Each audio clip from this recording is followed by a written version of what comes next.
Posa jo President Museveni we yali erango lira Speaker Anita Amongi yayogeza manyi niyo agamba Speaker manyi gayogeza President Museveni ebyo bintu tabyagala kati jo bwe yabadde ebusoga ne Speaker yabaddeyo Speaker wange omulungi Anita Amongi tulipo naye nagamba siri nabbi NRM officials ne system bakweraliikirira nnyo kanterere kati jo President Museveni nayogera bino buli omu agezese Speaker wali soko ule President yori Museveni olwenkukutuka n'okweyawulayawula okuli mu Busoga oli kubona nina Muganza ganaazirawo. I spoke to my young sister Rebecca Kadaga. Yoyisibwa President ayogere ni wekitiibwa Right Honorable Kadaga. I said, are you going to the meeting? Ya oli kujja mu meeting eri yayiganga. Invited. Yakoba ati tiya yeteibwa. Then I rang Speaker. Yakubira owekitiibwa Right Honorable Speaker Anita Amongi. I said, why did you not invite Rebecca? Lwaki tewayise Rebecca Kadaga? Then he said, no, all flag bearers were invited. Owekitiibwa yamukoba ati ba flag bearer bona bona bayeteibwa. Then, but I think Rebecca was saying, how, then I rang, you know, I am always like a mediator, going here, ringing here, ringing. Wakubira Rebecca.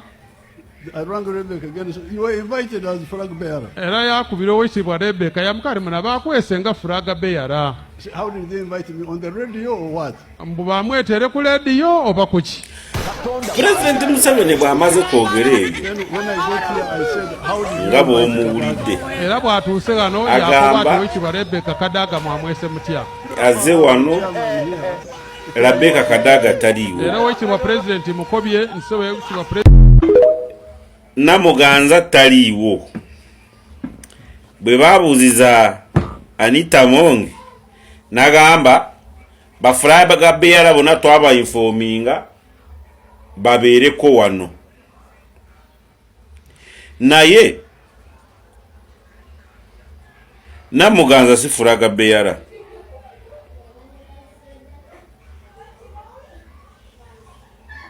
tribunal yamuzaamu oba yaviiramu ddala nzijukira baamukuba akalulu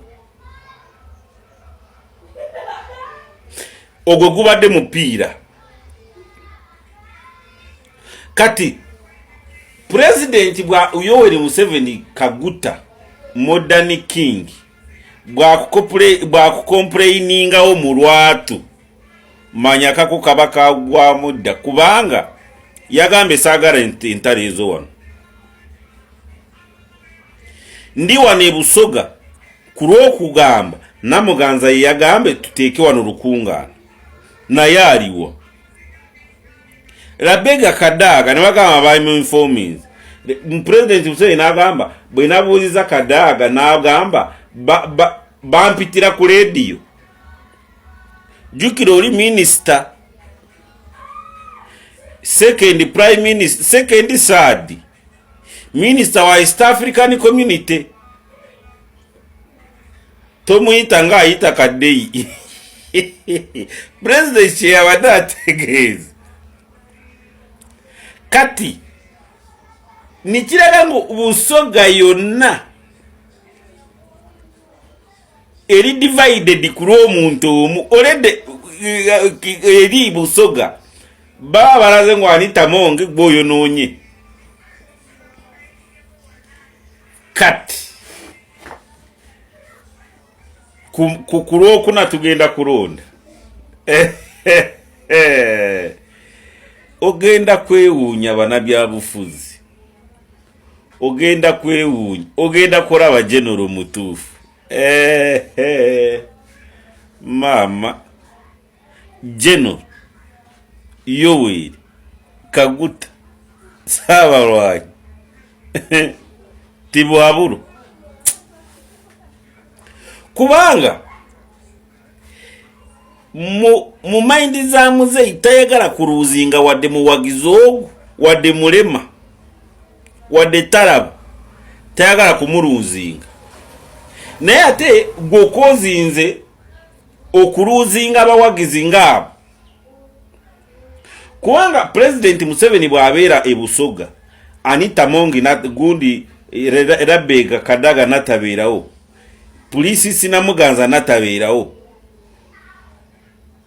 ate balina abagoberezi baabwe, kitegeeza bali Busoga tebeera ku Museveni. Okitegeera ekyo? Here we are. Kati balina kudda wali bakozese diagnosis ani yakireeta, because it was a shame to Magogo ne Anita Amongi.